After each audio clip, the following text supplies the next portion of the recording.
Okay, so let's try to resume a little bit on what we were saying. So the main new ingredient of supergravity is one or more of these objects, a spin or tensor. The flat space Lagrangian for this object is the Rarita-Schwinger Lagrangian. So I write with the 4 here, but it affords all the generalizations that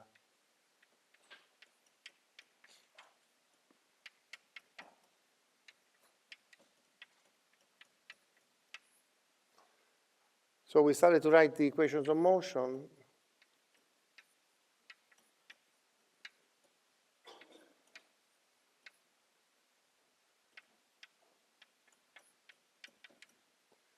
And the first thing I pointed out is that if you take the derivative of this divergence of this term, if m is different from 0, then you get this condition.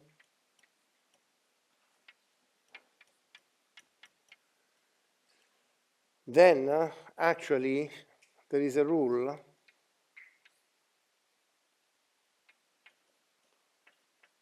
which tells you, it's easy to remember because basically these indices are antisymmetrized.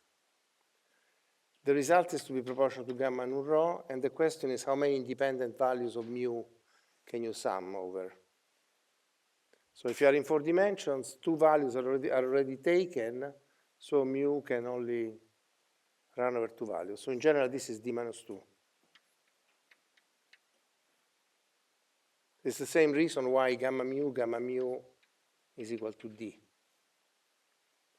So you take the trace of this guy up to a factor of 2, which is relevant for the discussion, is 0 for that condition, and then you will get this condition here equals 0, that now by the trick I told you, it's d minus 1 times the gamma trace, but lo and behold, the gamma trace of psi is 0.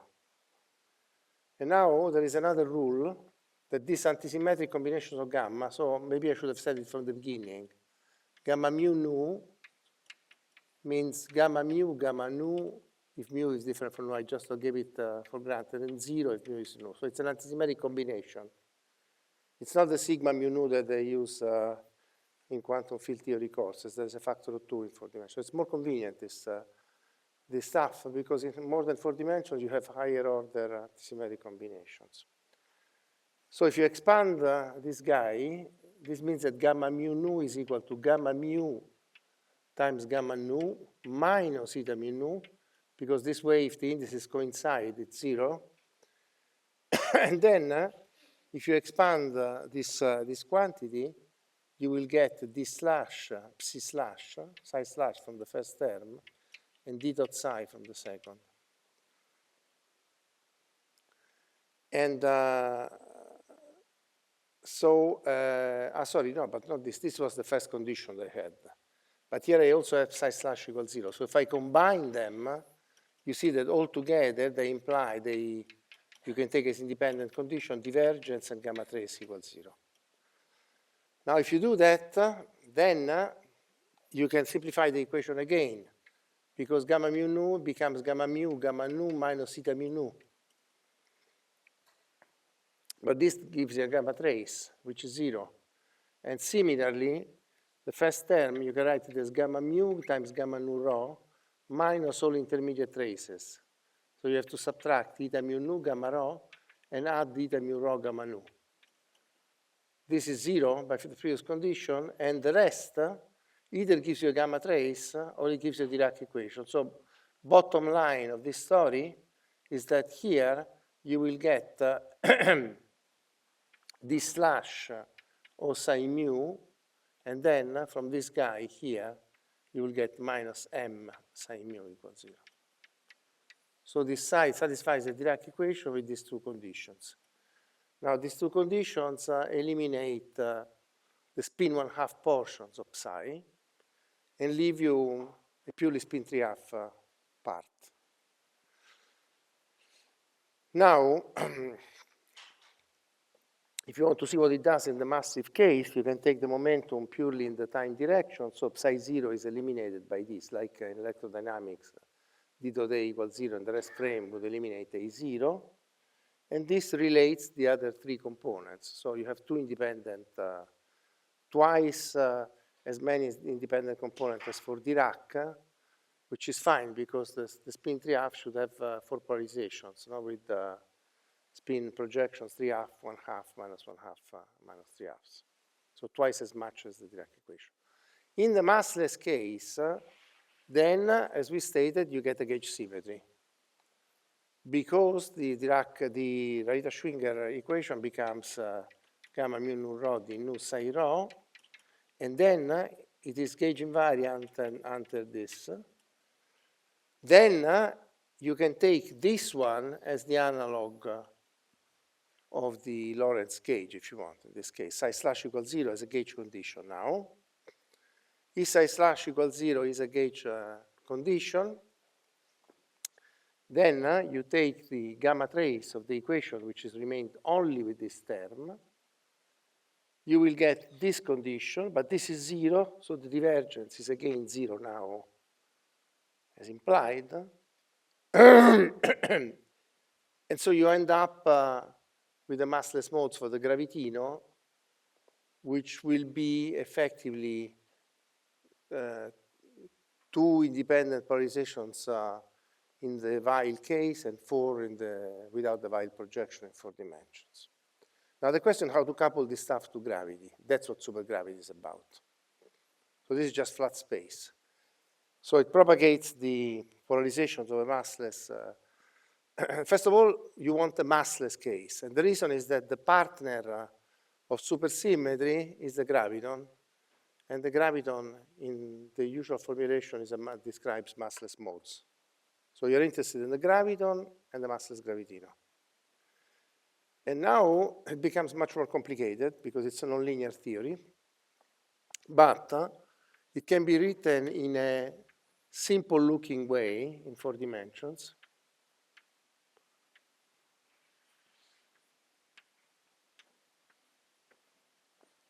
And this is what I was telling you before, EMA. Let me write it E mu A in 4 dimensions with small indices, E nu B, small b, R mu nu A B, omega. And then this guy is I psi bar mu, gamma mu nu rho, D nu psi rho. Let me make a few comments. Are you all familiar with the field buying formalism for gravity, or you have never seen it? Should I tell you in 2 words what it is? It's okay for all? Yes. Now, there are 2 ways to formulate Einstein gravity, one of which is needed when you have fermions around. The standard way is to consider, say, a vector and define the covariant derivative of the vector in terms of the Christoffel connection.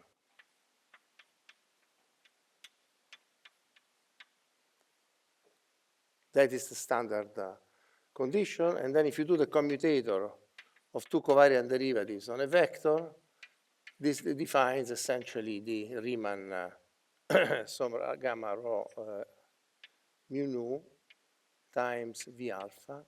So it defines the Riemann tensor. So if you take a trace of the Riemann tensor in a pair of indices, you get the Ricci. The trace of the Ricci is the scalar curvature, and that's what gives you the action principle. The alternative, so this corresponds to writing the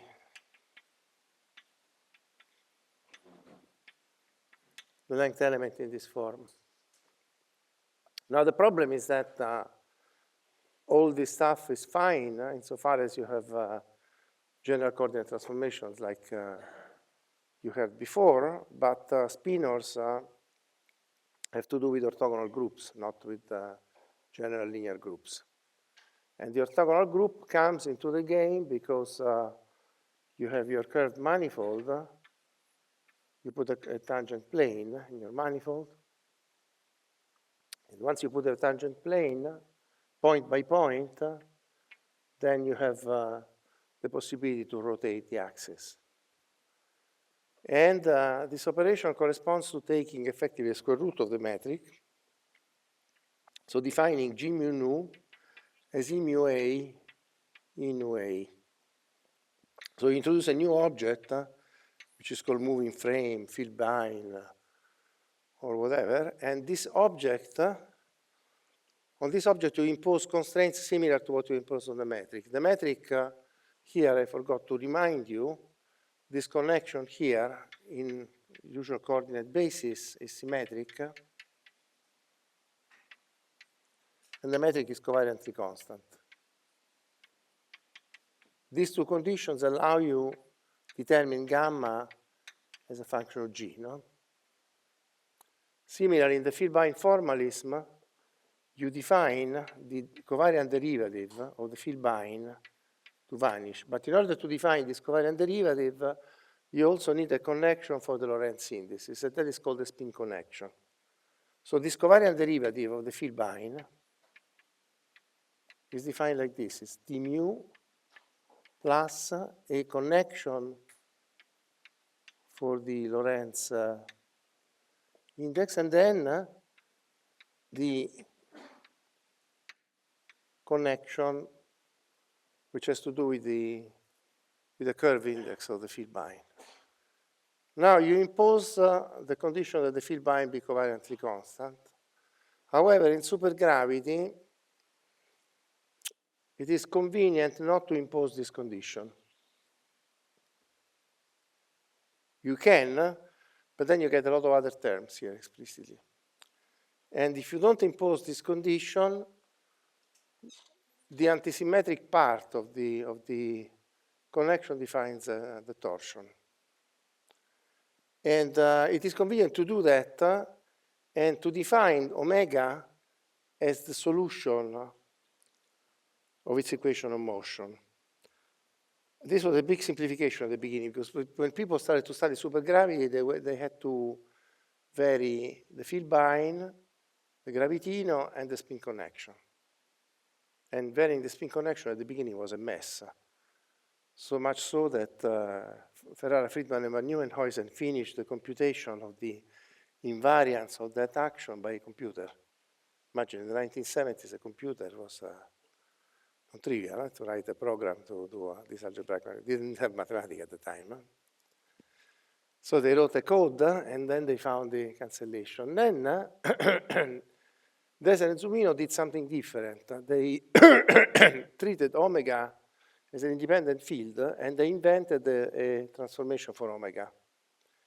And then somebody, I'm not sure if it's Paul Townsend or someone else, came with the idea that you could do something smarter.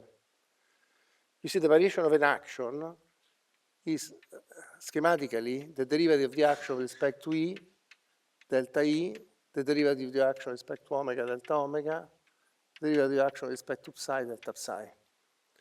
But if you choose omega so that it satisfies this equation of motion, and you can, no? Because the action contains omega linearly and quadratically here. So you can solve the equation for omega if you want. And importantly, it's also here. And that's what gives you the torsion. If you solve for omega, then you don't need to compute this term, because this term is identically 0. And so you need to compute only two terms, and it's manageable to do that. Now, why is omega there? Because the covariant derivative of a spinor is defined like this.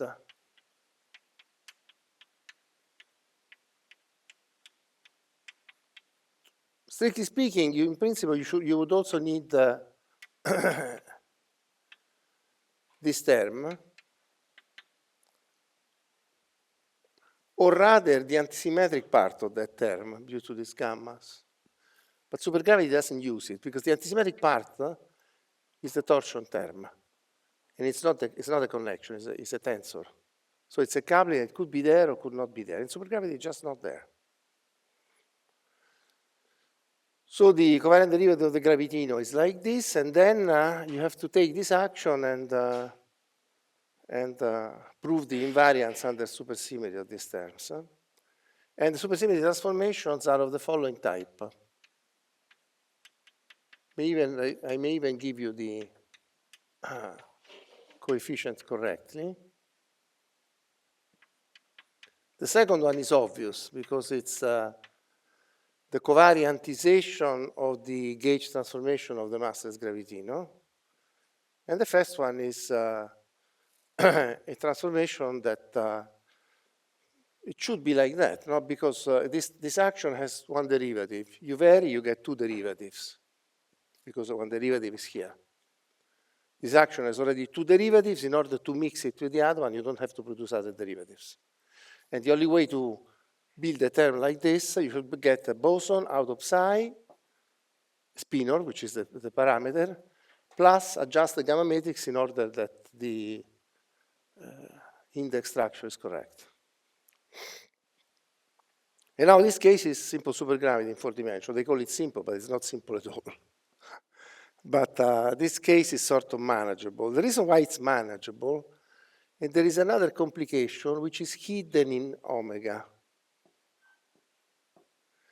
The complication hidden in omega has to do with the following fact, that if you impose the covariant constancy of the field bind, there is this term here minus, let me write this d like that, b, without the gamma part. You see, if you impose this thing to be 0 and you take the antisymmetric part,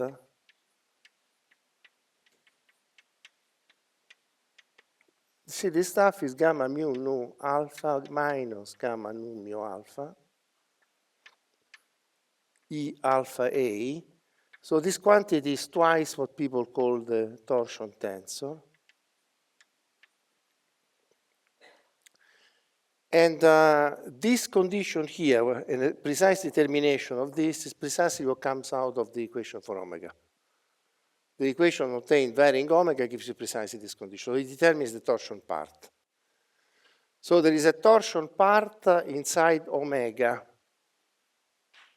which means that omega is the naive torsion-free omega plus a delta omega. Let me call this thing omega E plus delta omega. Now, since delta omega is quadratic in the gravitino, actually to be precise, I can even tell you what this thing is, up to a factor. It's a factor, let me call it gamma, lambda maybe, psi bar, mu, gamma A, psi nu. It's quadratic in the gravitino, it has the only index structure that it can have. The value of lambda is fixed by this equation of motion for the spin connection. So, the bottom line of this discussion is that omega contains the standard omega that you would have in general relativity, plus this term, which is of order psi bar psi. Omega is hidden here linearly and quadratically, and it's hidden here linearly. It means that this action has some terms which are quartic in the spinors, which are hidden in this definition of omega. And this observation essentially contains the basic idea of supergravity in general.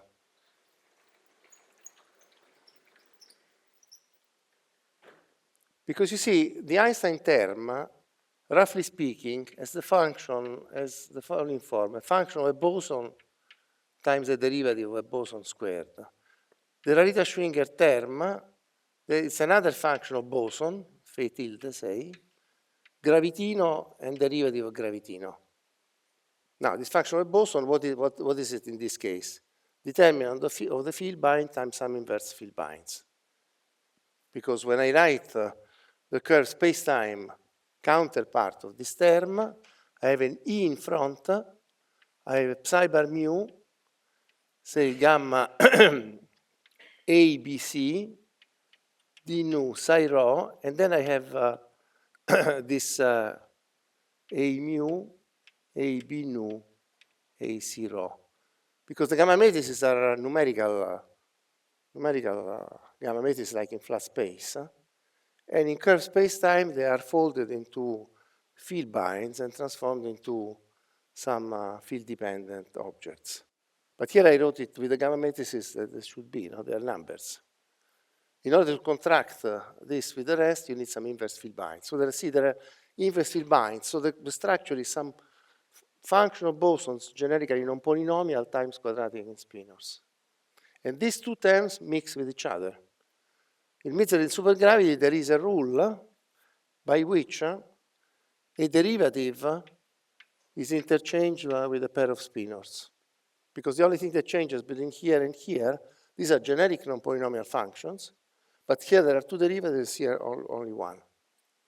So it means that one derivative is tantamount in this sort of power counting that underlies supergravity theories to as a pair of spinors. So what are the kind of terms that you can build? Remove the derivative here, and then you'll get the psi to the fourth times the second function of the bosons. And the main difficulty in constructing supergravity theory, in general, is to build these functions of the bosons, because they are non-polynomial in general, so it's very complicated. In this case, it's simplified because essentially most of it is determined by what you know from gravity, plus this torsion term.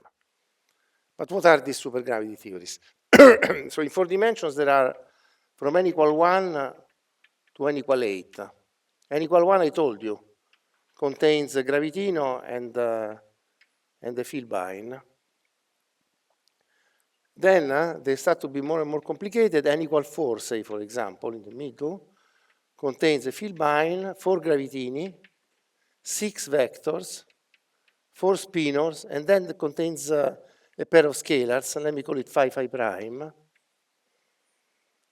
Then, of course, there are matter multiplets, like in global supersymmetry, that can be coupled to this story. Yeah? So, for instance, famous coupling is between this n equal 4 supergravity and the n equal 4 Young-Mills. But the most complicated supergravity is the n equal 8. Here there is a Filbine, 8 gravitini, 28 vectors, 56 scalars, spinors, and even 70 scalars. Now, the 70 scalars appear non-polynomially. The structure is always the same.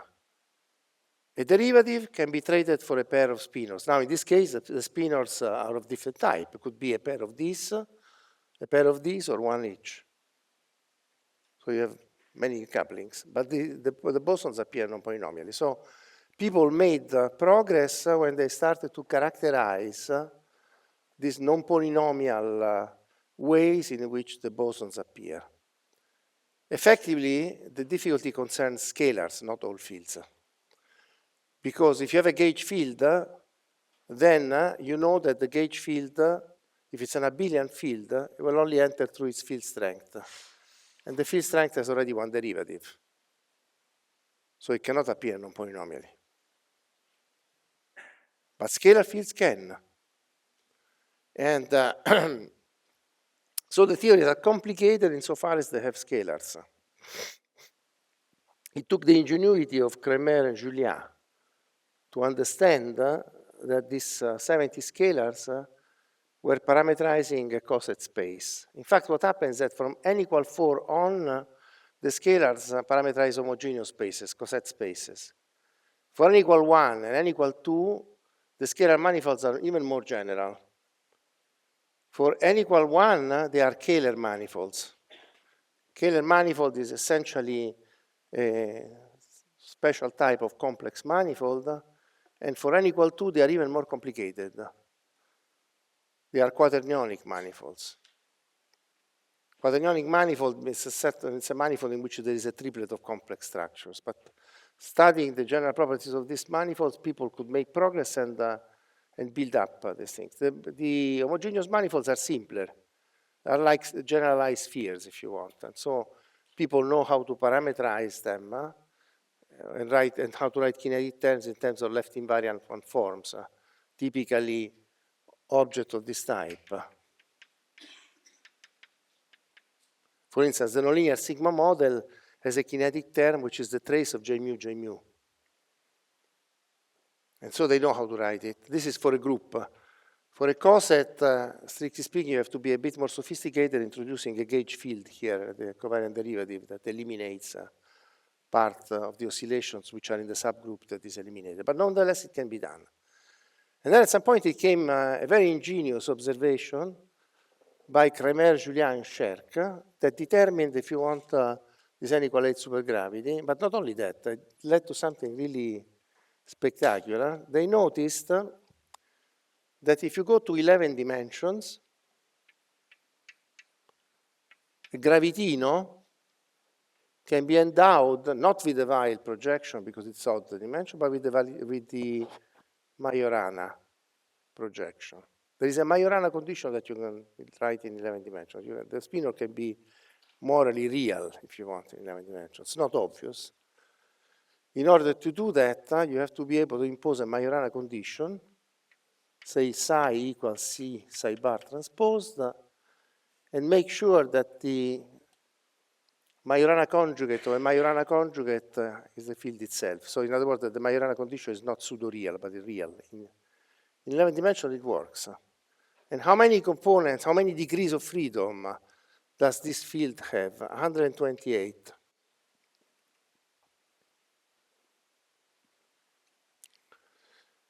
Very good. And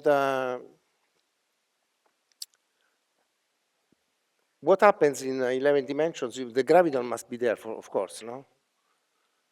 The graviton must be there because it's a trademark of supergravity. You cannot be missing. And now, it turns out that this guy has 44 degrees of freedom. And now these are D, actually, you know what this is, D minus 2, D minus 1 over 2 minus 1. If you put 11 in that formula, you get 44. And the question, who gives you the other 84 missing bosonic degrees of freedom in 11-dimensional supergravity? No? If it were 84 scalars, you would be dead. You wouldn't have done anything. However, it turns out that there is a single field, a three-form gauge field, in 11 dimensions, which has precisely 84 degrees of freedom. And now, writing the supergravity Lagrangian is not straightforward, but much simpler. So what is the structure of 11-dimensional supergravity? I'm not going to get the couplings in detail, but the structures, we can guess it together on the basis of what I told you. It's just a few possible terms with a surprise.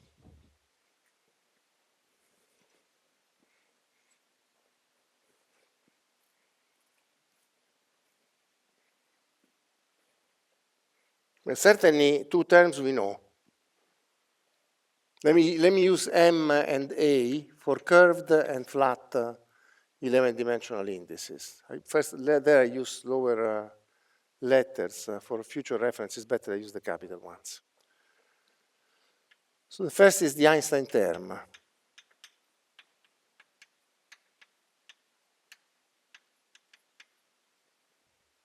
This must be there. Then there must be the gravitino. Let me use the gamma matrix even bigger.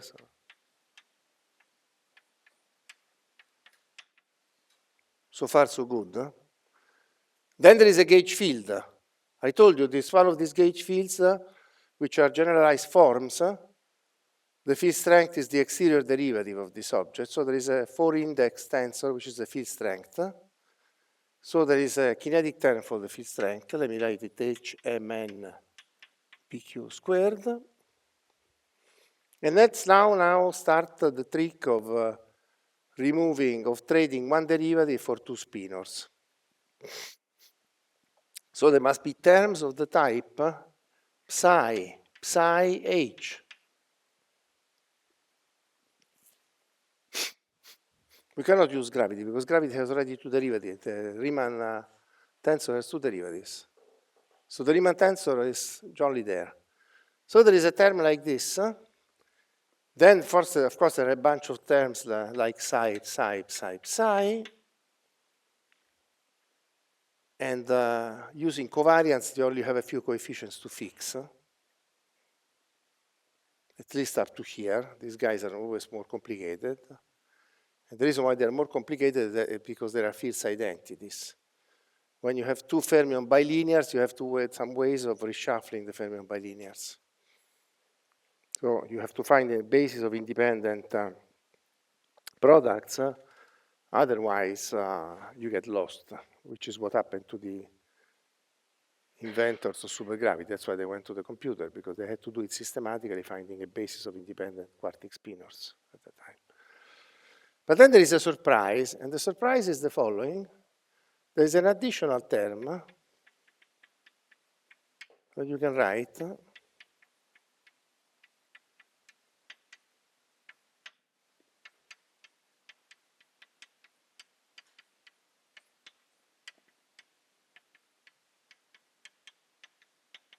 So there is what is called the Chern-Simons term.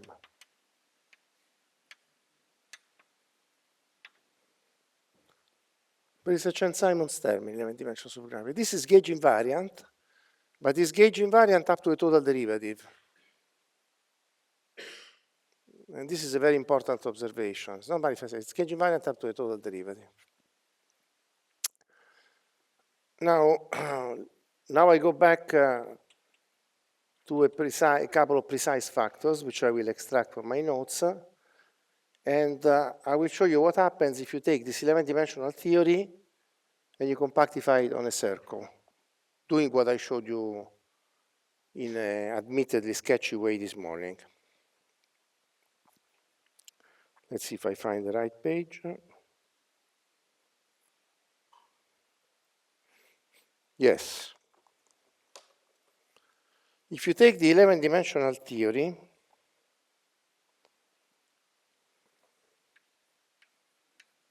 and you bring it to 10 dimensions on a circle, I told you that when you go on a circle, basically you have a choice of how the scalar field enters the kinetic term for gravity. You can make a field definition and put it in one way or another. Now, suppose you end up in 10 dimensions in this form.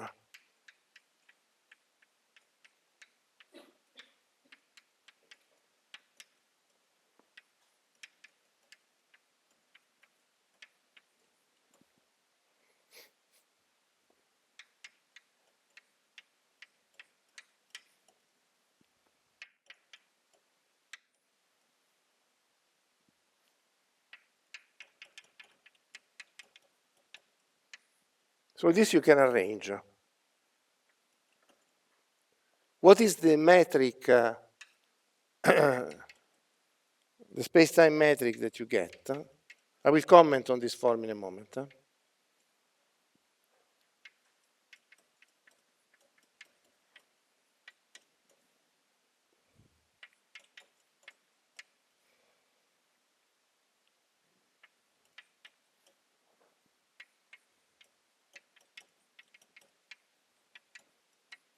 And there is also a similar term, which I can write. So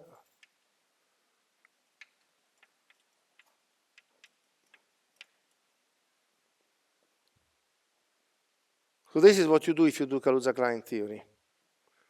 The only requirement I used to cast a Lagrangian in this form is that we know that these terms come in string perturbation theory from the sphere. And the Polyakov expansion tells you that the terms that come up in the low energy effective field theory should have a factor e to the minus 5 if they come from the sphere, should have e to the minus 5 if they come from the disk or the cross cap, and then should have 1 if they come from the torus, and so on and so forth. This is called the string frame. But of course, you can redefine matters, letting G goes to a function of phi times k capital G, and go to the Einstein frame where gravity is presented in the usual form. If you do it in this case, this term will change into r minus 1/2 d phi squared. So the scalar becomes conventionally normalized. Notice that the scalar kinetic term is wrong. I'm working with minus plus plus plus. So that's a ghost-like kinetic term, but it's not a ghost. It's due to the fact that there are mixing between gravity and the scalar. If you do this while rescaling and go to the standard presentation of the kinetic term, the scalar becomes conventional and gravity becomes the usual presentation. But this is what happens from 11 dimensions. Let's look at this formula very, very attentively and see what we can learn from it. First of all, that these guys are very strange. Because in principle, they should have e to the minus 2 phi also. And the reason why they don't have e to the minus 2 phi is because these contributions in string theory originate from the Ramond-Ramond sector. This stuff originates from the Neveu-Schwarz sector. You remember, we saw it last time, no? The graviton is alpha minus 1 or psi minus 1/2, psi tilde minus 1/2 in this superstring case. But the other guys originate from the Ramond-Ramond sector. Ramond-Ramond sector is very strange. It is complicated by the presence of an infinite number of descriptions or pictures, as they are called. And you have to live with the fact that this e to the minus 2 phi disappears because of subtleties of that sector. But this is conventional. The second thing that you can learn from here is what is the actual size of the 11 dimensions on which you compactify. And you have to look at the dy squared, forget about this a mu. The actual size is e to the 2 phi over 3. But in string theory, this stuff is a string coupling to the 2/3, because e to the phi is a string coupling. So string theory is something we understand to some extent, to be really fair, only in the limit that GS is very small. In that limit, the size of the 11th circle goes to 0, and the theory is effectively 10-dimensional element. Now increase the string coupling, and but if you increase the string coupling, also the dimension here increases. Which means that type 2A string theory, the one that is linked, at least for what its zero modes, insofar as its zero modes are concerned, to 11-dimensional supergravity, in the weak coupling limit is a genuine 10-dimensional theory, but when you increase the coupling, at least the low-energy effective field theory that you control goes and develops an extra dimension. So this gives us the indication that I was anticipating. We understood that 2A is here, 2B is here, type 1 here with an omega, T-duality connects this one. And then, as GS goes to infinity, you are connected to 11 dimensions. But strictly speaking, all we control is the connection of the low-energy effective field theory to 11 dimensions. This is very strange, because I told you that the key property of string theory is that it always contains a two-form. So in fact, there is an extra term here that I didn't write. Is minus 1/12 the h mu rho squared. Because that comes from the Neveu-Schwarz sector. It's completely conventional. And so what happens here is that a b mu nu and the corresponding h mu nu rho are the trademark of a string theory for the reason that the divergence of this guy satisfies an equation which is the analog of the Maxwell equation. And like in the Maxwell equation, this means q times the velocity of a particle, and this is somehow some other charge times the area element of a surface swept by a moving string. So in other words, I mean, the 10-dimensional theory has an object which couples naturally to strings, and the 11-dimensional theory has an object which couples naturally to membranes, not to strings. In fact, if we want a little bit more in detail, there is also a magnetic cousin of that object, and that's a 5-brane. The reason is, well, the same thing I showed you for Maxwell, no? You can also write the dual equation, This is the equation, and then there is also the dual equation. And that depends on the dimension of space-time. So in 11 dimensions, the dual of a membrane is a 5-brane. 5-dimensional extended object. You don't see it here because it's a magnetic source. But you see, that stuff is not there. So how do you understand this thing intuitively? Well, if you have a membrane in 11 dimensions, and you wrap it around a dimension that is very narrow, then it looks like a string. So the 10-dimensional string is the result, it's an effective manifestation of a membrane wrapped around the 11th-dimensional circle when this is small. But then there is another fact that is quite interesting. I told you that this Chern-Simons term is not gauge invariant. And there are two choices of manifold that you can make in one dimension, either a circle or an interval. Suppose you compactify in an interval, then the Chern-Simons term tells you that there must be something here. And then the observation is that at the end of this interval, let me depict it straight, there are really two 10-dimensional worlds.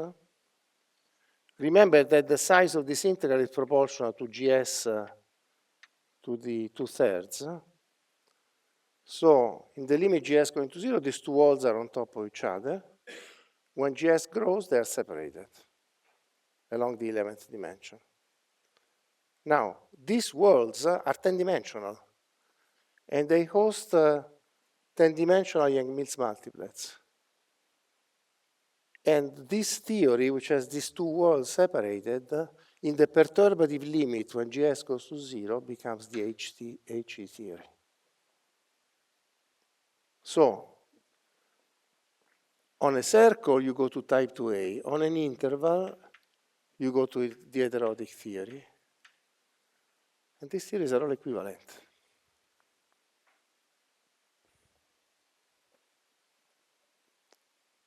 So if there is a structure like this, it's hard to dismiss it. The problem is that it's very complicated to deal with it. It's already a miracle that people understood things up to this point, and we managed to build different spectra and different stories. It's very complicated. But they are all equivalent somehow. The problem is that they are equivalent to something which is not a string. You know, it's as though you had built from the meson theory QCD, and at the end of your trip, you realize that quarks are not the fundamental objects.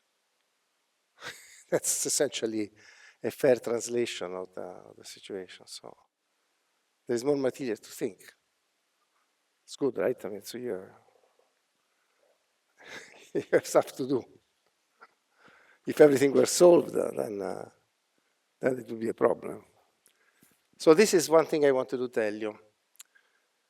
Now, we have one thing left here. Okay? Now, let's resort to what we know about string theory.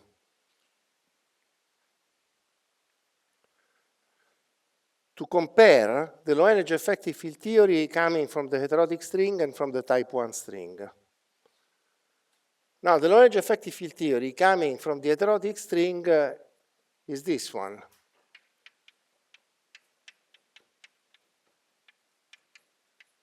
That's the Yang-Mills part. And then there is other stuff that will work very well, but I'm not tracking it. So in particular, in the heterotic string, I can add it if you want. In the heterotic string, the 2 form comes from the Navier-Schwarz sector. So the large effective field theory must be like this. So this is HO. In the type 1 string, the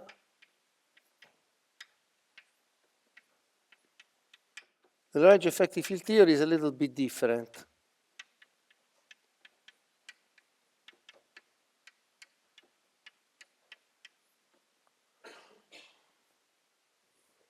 Because you know for sure that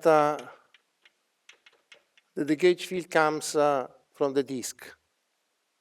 So it has a different factor in front, this different factor of the dilaton in front. And now, if you want, we can try to see what happens to this guy if I map it into the other. But I can tell you the answer. The correct description of the other guy, or MNP, sorry, how do I call it? I don't know, forget about the details of the indices. I'm not being careful about capital or small, but I mean, this is what it is. So in other words, in the map between these two that I will establish shortly, this 2 form will not carry any powers of e to the minus phi. And the reason is that it comes from the Ramond-Ramond sector. I told you that in the type 1, the Klein-Bottle projection symmetrizes the Navier-Schwarz sector, and therefore throws away the Navier-Schwarz 2 form, and then Navier-Schwarz 2 form reappears from the anti-symmetrization of the Ramond-Ramond sector. So this term should appear like this. Now the question, how do we compare them? Forget about the dilaton, that if you go to the, so in other words, I mean, how do we compare them? First of all, let me call this thing phi prime, because it's legitimate, it's a different field. And second, let's go to the Einstein frame in both cases in order to compare them, okay? Now, in order to go to the Einstein frame, if you want, I could forget about the dilaton, but in fact, I know what happens to the dilaton if you go to the Einstein frame, because it mixes contributions from here to here, and the coefficient becomes the conventional one, minus 1/2. So S10, SHO, sorry, in the Einstein frame becomes the following. I mean, first of all, how you go to the Einstein frame? G should become e to the phi over 2 times capital G. And let's see that it works. E, which is the E, the determinant of the field bind, which is like the square root of minus G, should go into e to the 5/2 times phi times square root of capital minus capital G, no? Because if this guy gets 1/2, the square root of the metric gets 5 powers, not the metric. Yes, let's stop.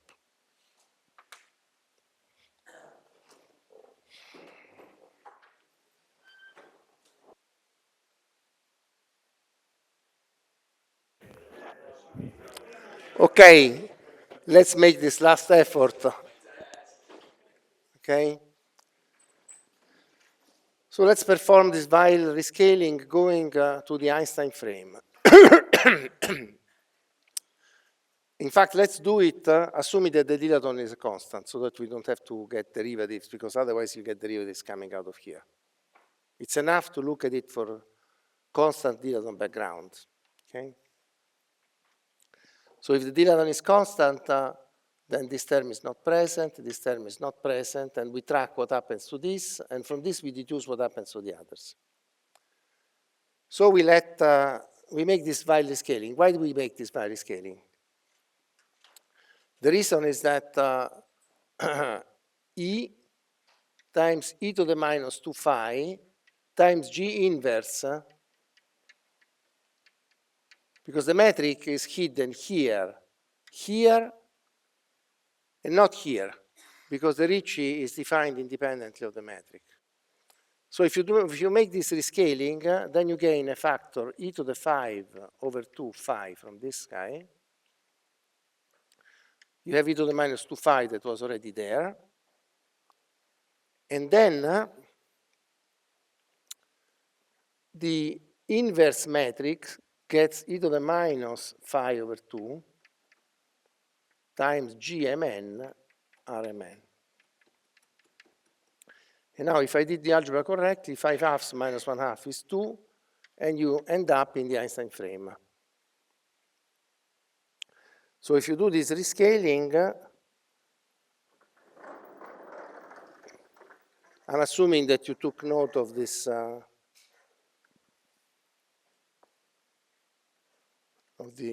this option here. Took notice of this option.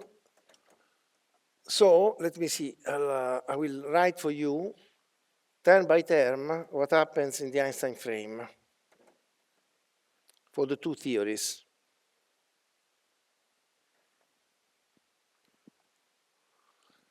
Okay, so SHO goes into 1 over 2 kappa 10 squared integral t 10x e, the R now is free of Diraton factors. And now let's look at the other two terms. So the other term is minus 1/4 e to the minus 2 phi, 2 inverse matrix,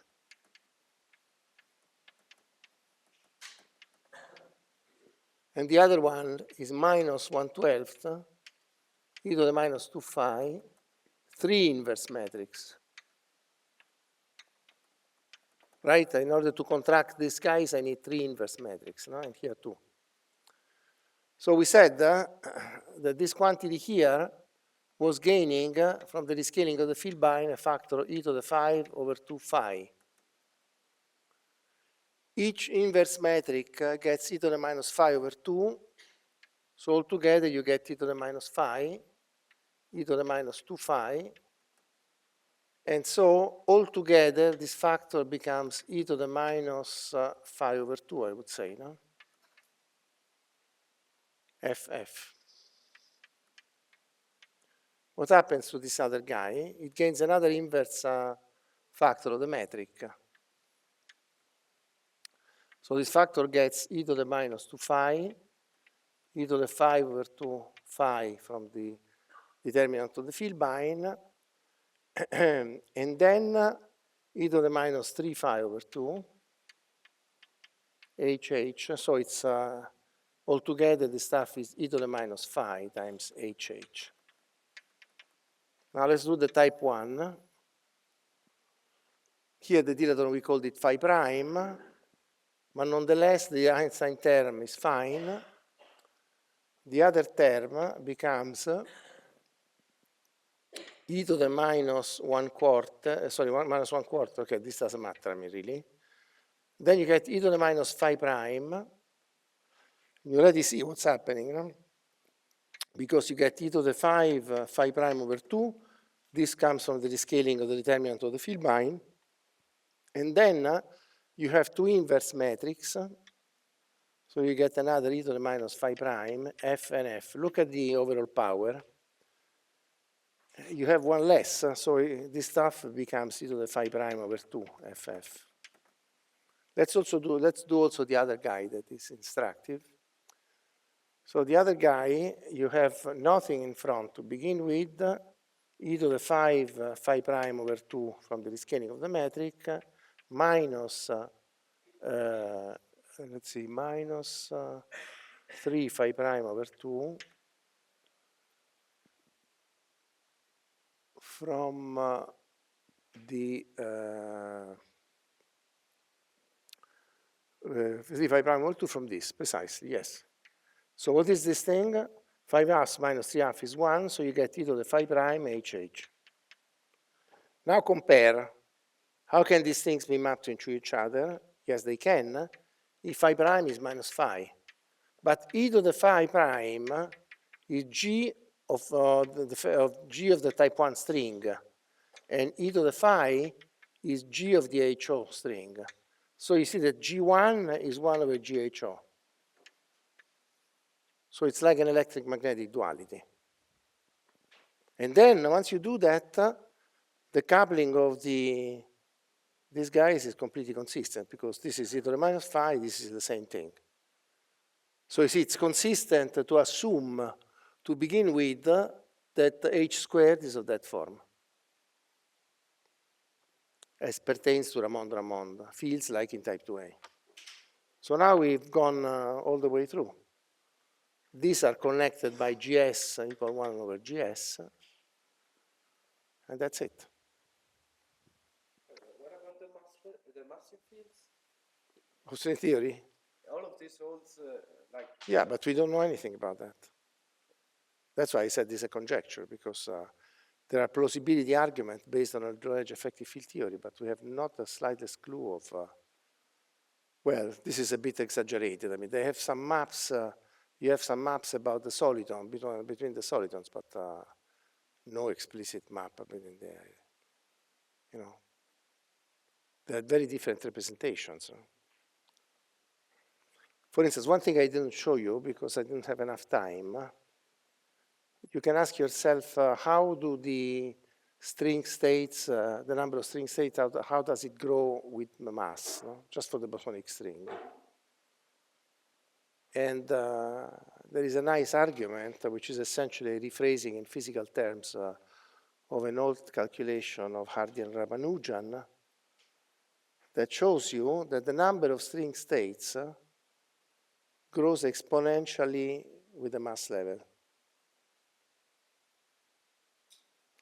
So in the heterotic string, where the group is built by string oscillators, there is a number of states, if you want, the representations that enter grow exponentially with the mass level. This is not exponential, let me just grow exponentially with the mass level, okay?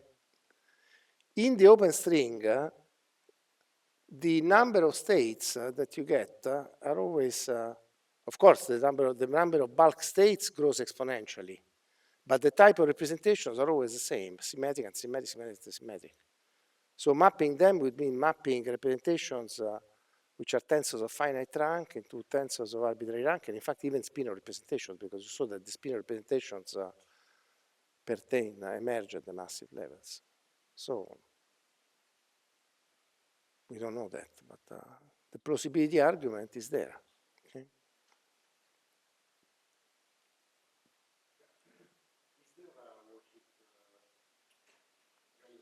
No, of course not, because if there were a worldsheet realization, you would know everything about all the massive states, and you don't.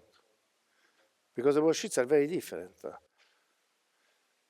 Even conceptually different. The heterotic string concerns closed strings which have a distribution of charge among them. So they have all the multiples. The multiples are the reason why these representations explode exponentially. The open string has a different worldsheet that contains partly closed states that have to be there, and partly, for what is really interesting in this discussion, the states which are charged that come from the open string is completely different because they have a worldsheet which is not, even if the string propagates freely, it's not a tube, it's a strip. It's completely different. Completely different.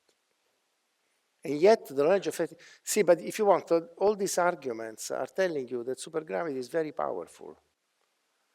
And the reason why supergravity is very powerful is because supergravity doesn't care about this or Einstein frame or string frame or the like. The dilaton is just one scalar, and you can present it in any way you prefer. In lower dimensions, it becomes even more dramatic because typically the scalars pack together into complicated combinations which have to do with these lower dimensional sigma models, and the dilaton is one of them.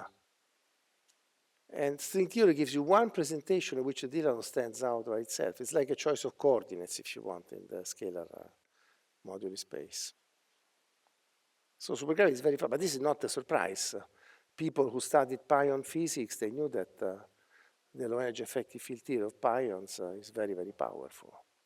And the reason is that at low energies, those couplings are the ones that dominate, and so it's the only thing that you can write. Plus all the geometry inherited from Einstein's theory and extended with supersymmetry is so strong it gives you a lot of indication. Supergravity is a deep story. I mean, it's not, provided you don't ask it to do what it cannot do, because I mean, it cannot control the ultraviolet of string theory.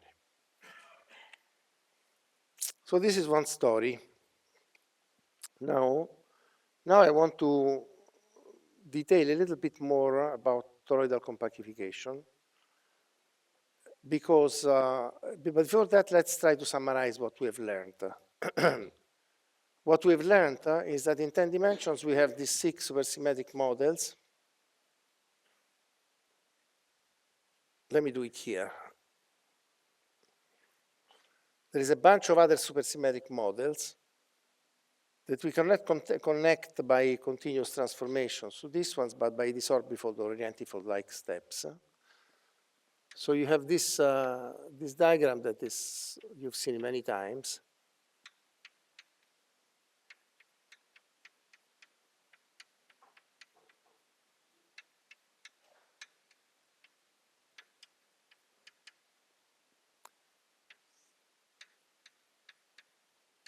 But it's richer than that, no? Because let me write diagrams with arrows to show that these are orbifold projections or orientifold projections. I put an arrow like here. In fact, it's reversible because you saw that if you have the partition function of type 1, you retain only the type 2b part, you remove the factor of 2, and you go back. But conceptually, you're doing a projection. And I showed you that if you project this thing, you get SO16 plus SO16. You have other choices of projection, but they all lead to tachyons. Then there is another projection from type 2b that is the one that leads to the USP32.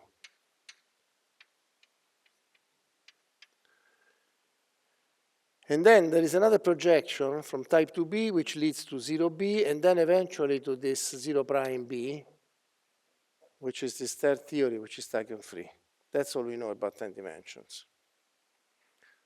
So if you want, in 10 dimensions, we know that supersymmetry can be broken in the sense that there are theories where there's no gravitini, not a supersymmetric spectrum to begin with.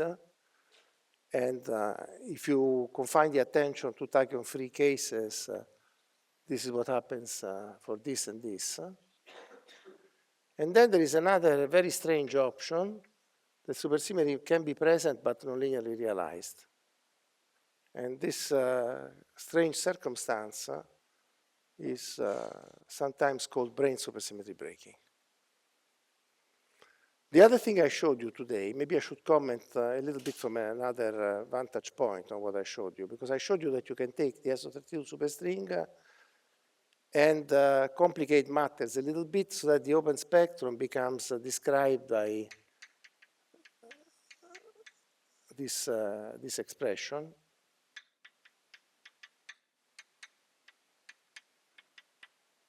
Plus the Möbius. And we know that what happens is that N1 minus N2 is equal to 32.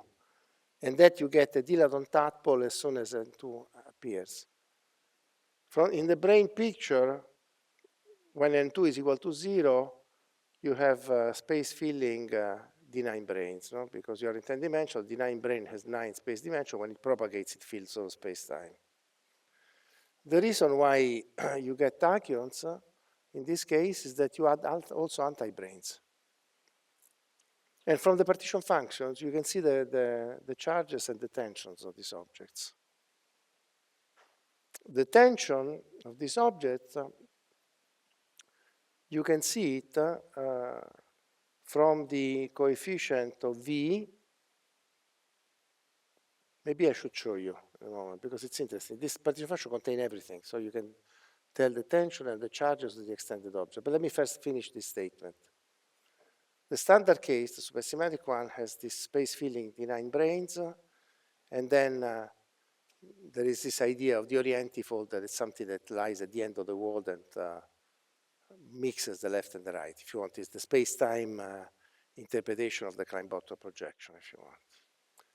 In the other case, you get tachyons because you add anti-branes in space-time. They are sitting on top of branes. And in lower dimensions, you can add branes and anti-branes separated. And then, depending on the separation, the tachyon can disappear. And you put them on top of each other, the tachyon is there. This is what happens in 10 dimensions. When you get also N2 in that formulas, that then you have anti-branes.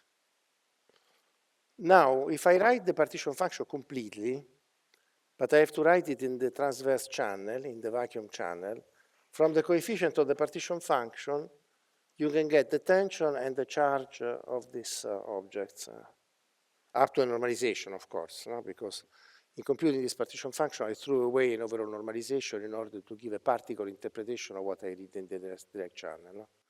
I always wanted to count an integer number of states. But if you want to compute the vacuum energy, you have to be careful about the prefactor that accompanies these expressions. So let's take the type 1. What do you have in the vacuum channel? I remember it by heart, so I can tell you.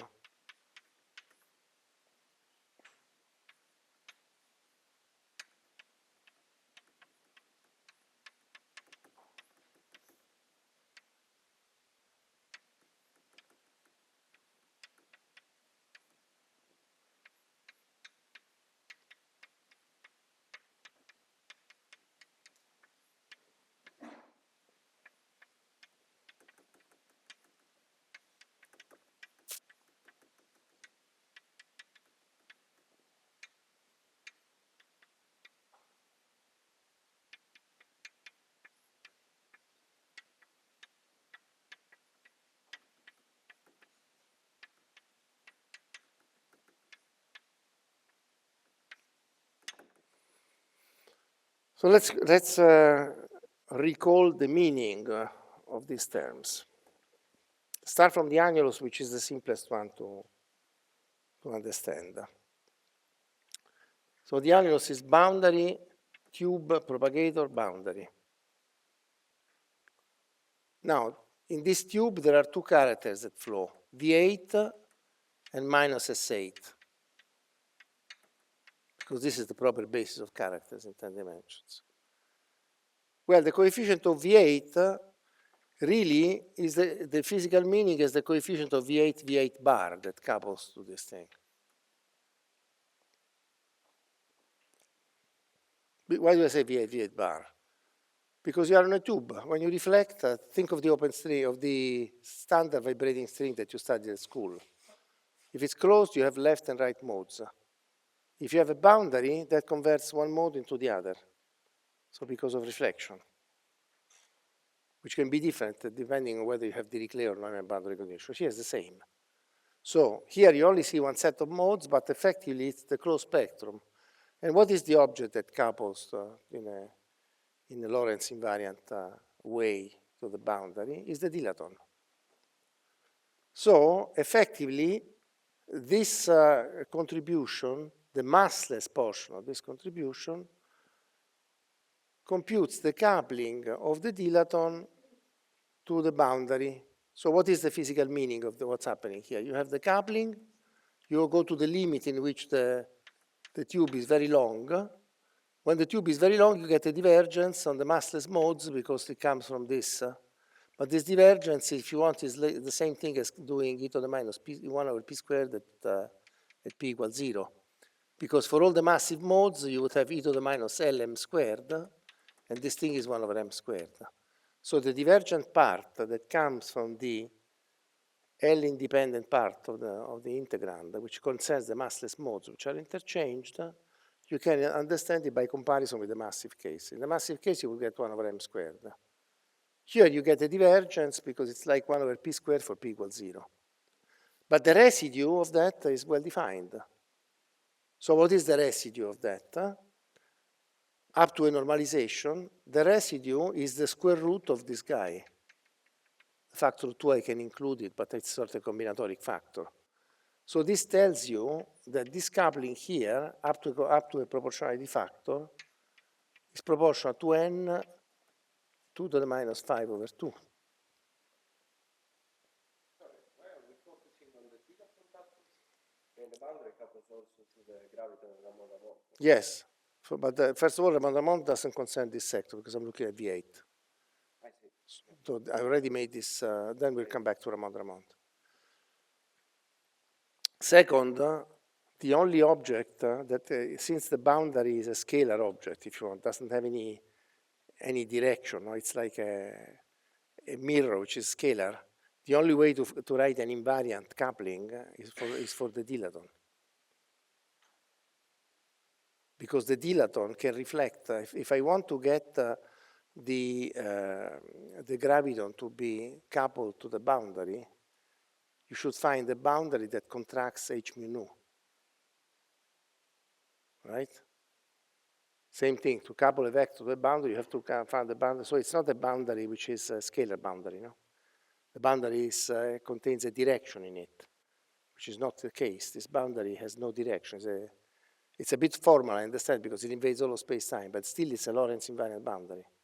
So the only thing that is coupled to the boundary is the dilaton. Because the only thing that can have a coupling that doesn't know about the direction of the boundary itself. And the coupling is like this. Notice that, so this guy, I claim, gives you the tension of this object altogether. And notice that this tension depends on n. So this tension up to an overall coefficient for a single, for n equal 1, is 2 to the minus 5 over 2. To be really in the notation of other people, n should be counted in multiples of 2, because they always have in mind the complex case, like for the U32. But never mind, I mean, this is up to an overall coefficient. Now, I can do the same thing for the Klein bottle. But the Klein bottle gives me the coupling to the cross cap. And what is the coupling to the cross cap? Take the square root of this coefficient, forget about the factor of 2 because I forgot it there, just to uniformity. And so this coupling is 2 to the 5 over 2. And so you see that the total coupling due to the orientifold, if you want, is 2 to the 5 over 2. For a single D-brane, actually, that's why I'm reluctant to use this thing. My notation say that there are 32 of these things, forget about. For a single one, you get 2 to the minus 5 over 2. The total one, the total contribution for n equal 32 is identical. And that's fine, because that's what cancels the Dirac tadpole. The Dirac tadpole, you see, cancels because of this minus sign, which determines the group SO32. And the reason is that effectively, when you take the square root, you don't know the sign. And effectively, the tension of a D-brane must be positive because it's like a mass, a physical object. But this object here has a negative tension. And that's why these planes are called O- sometimes.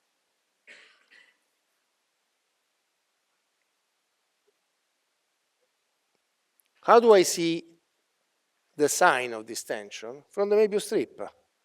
Because the Möbius strip computes the product, if you want, of this coupling times that coupling. Since the tension of this guy is positive, and the product here is negative, then the culprit is the orientifold. So that has negative tension. It's what the people call an O-. Now I'll tell you about an unconventional way of looking at the anomalies.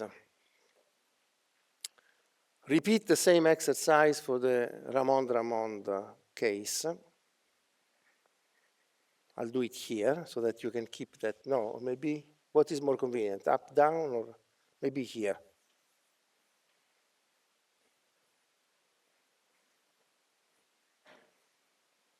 Now,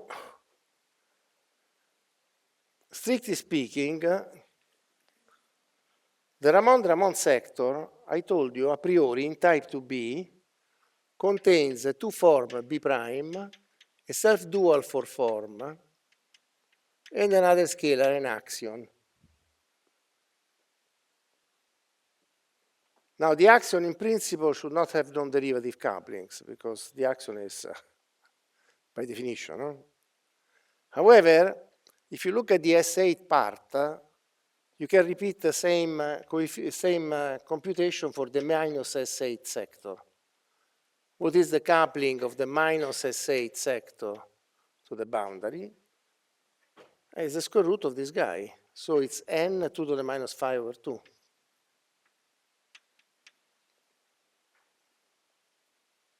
Okay? And this somehow is the charge of this object.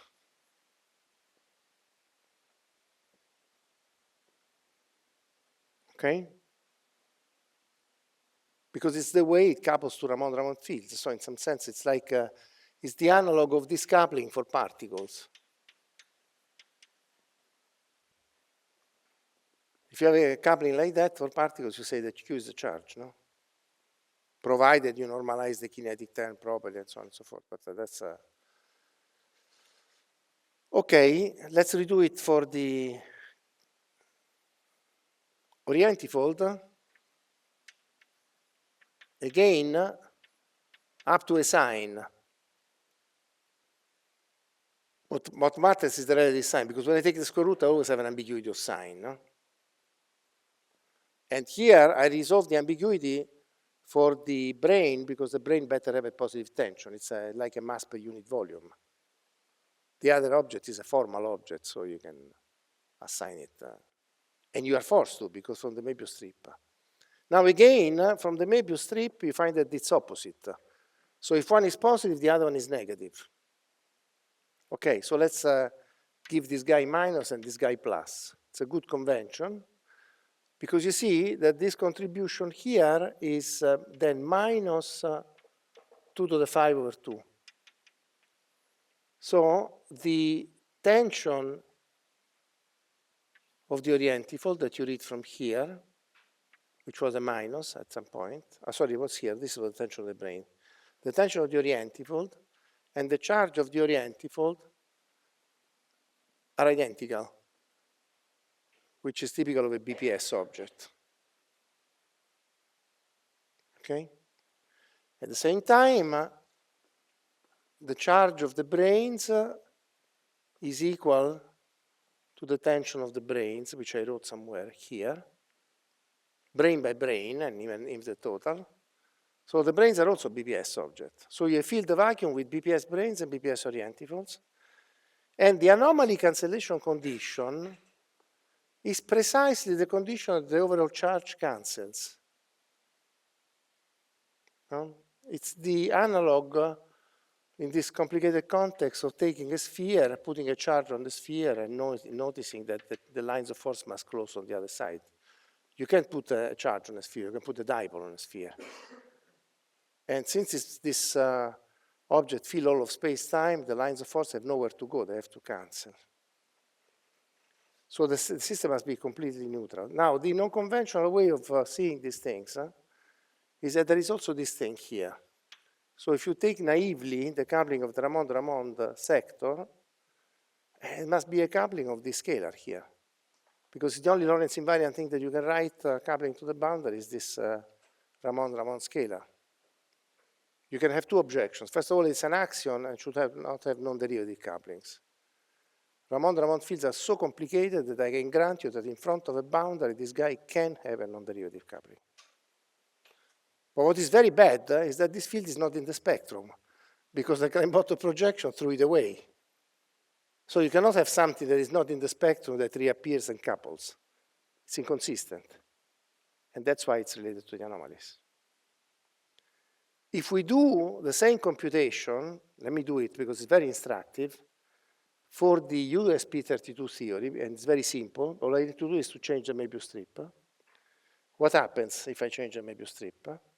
What happens is there is an extra minus sign here. Because minus times minus is plus, and remember the vectors are symmetrized.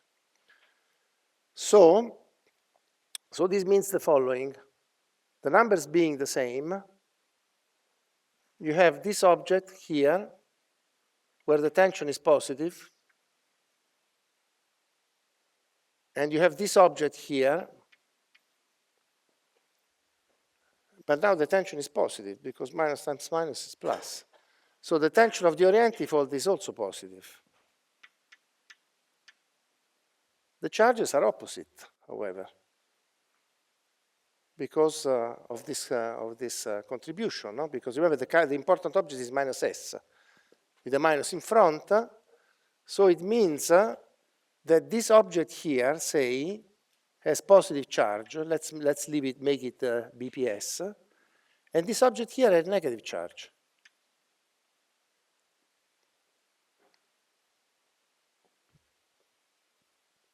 So you see that the theory is built combining a different BPS object, which I can call an O+, with this bosonic, with this brane type objects, which have the following thing: they have tension and charge of opposite type.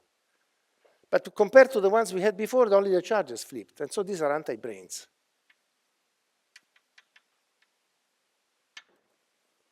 So you have two different theories.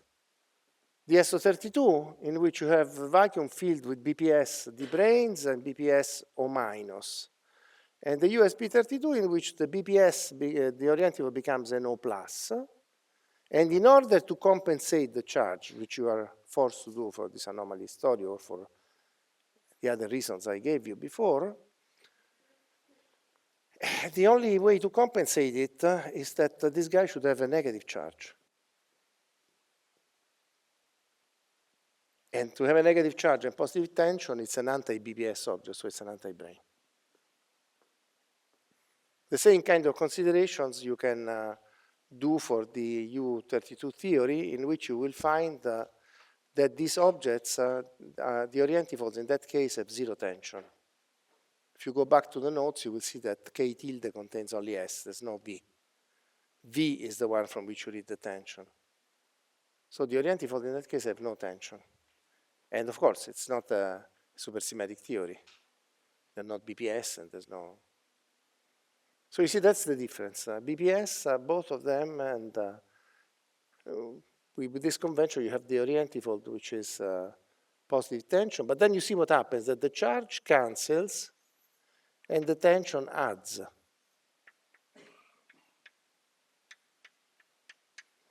And the fact that the tension adds introduces this Diraton coupling.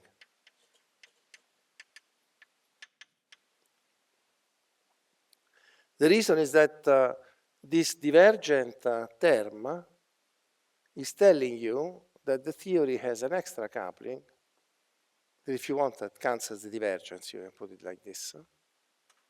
And this extra coupling is the Diraton coupling. So in the last lecture, I want to show you that even though the theories with Diraton coupling seem to be much more complicated, they have some surprises in store that tell us that we have to be very careful before dismissing them.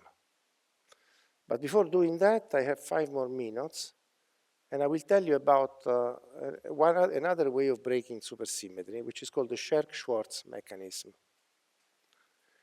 The idea is very simple. Take a circle and do on the circle the same thing that it was done in the Neveu-Schwarz-Ramond string. So, since every Noether current for fermions is even, contains even powers of fermions, the Noether currents are unaffected if along the circle the fermions are antiperiodic. Notice that this is the same thing that you do when you do finite temperature. At finite temperature, bosons are periodic and fermions are antiperiodic. So it's like sometimes people call it a temperature breaking, although it's an internal space. So what happens in this case? If you have a circle of radius r, then from what I told you before, the masses of the bosons are m over r, and the masses of the fermions are n plus 1/2 over r.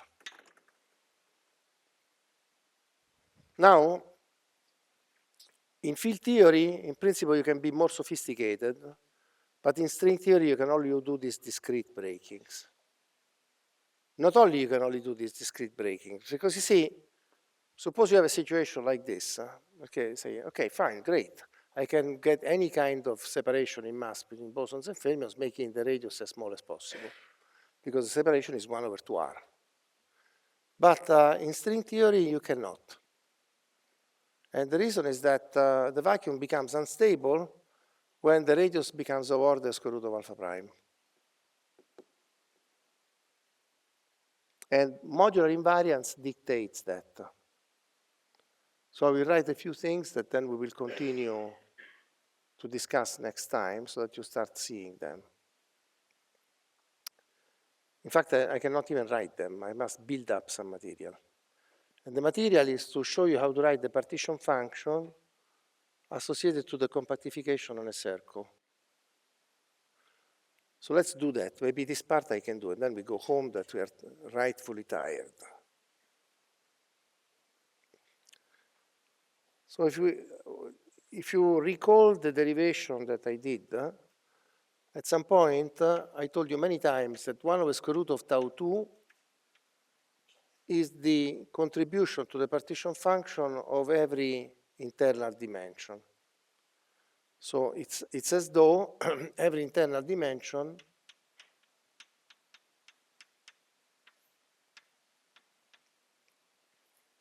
gives you a contribution of this stuff that up to, remember that I messed up a lot with the overall normalization, but 1 over square root of tau 2 comes from the integral of a momentum in a given direction. Fine. Normalization, I adjusted it clearly.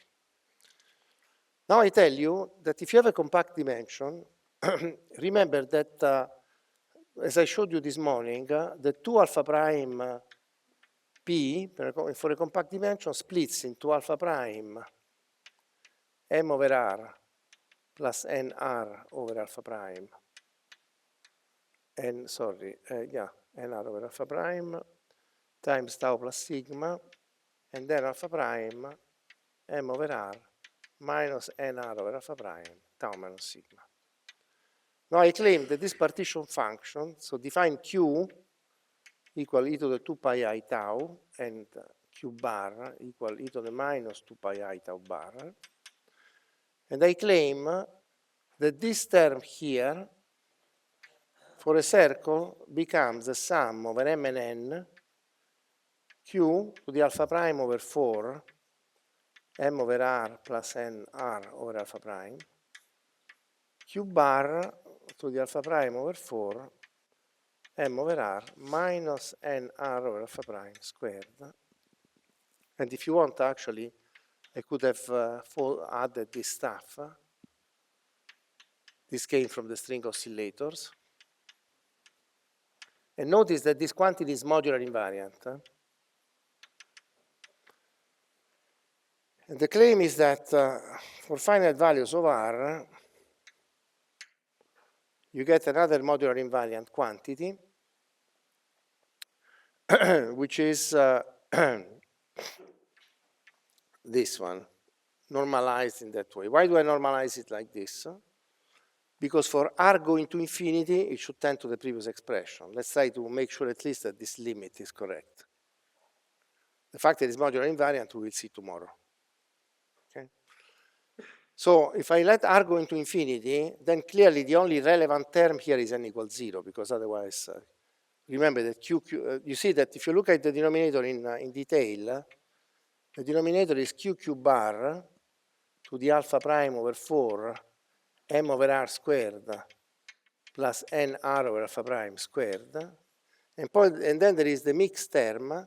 And you see the mixed term, the alpha prime cancels, the r cancels, and you get q over q bar to the mn over 2. You see, the mixed term doesn't depend on the radius, but this does. So if the radius goes to infinity, if you decompactify, then if n is the terms in this sum with n different from 0 are killed immediately. So for r large, only m is left, and so you have a sum which reduces the sum over m, q bar. Q bar means e to the minus 4 pi tau 2, so it's e to the minus tau 2 alpha prime, pi tau 2 alpha prime, m squared over r squared. And then you have square root of alpha prime over r, eta bar. Now there is a standard approximation that you may have seen many times in statistical physics. So when you have a sum like this, and many terms become important, the sum is well approximated by the integral.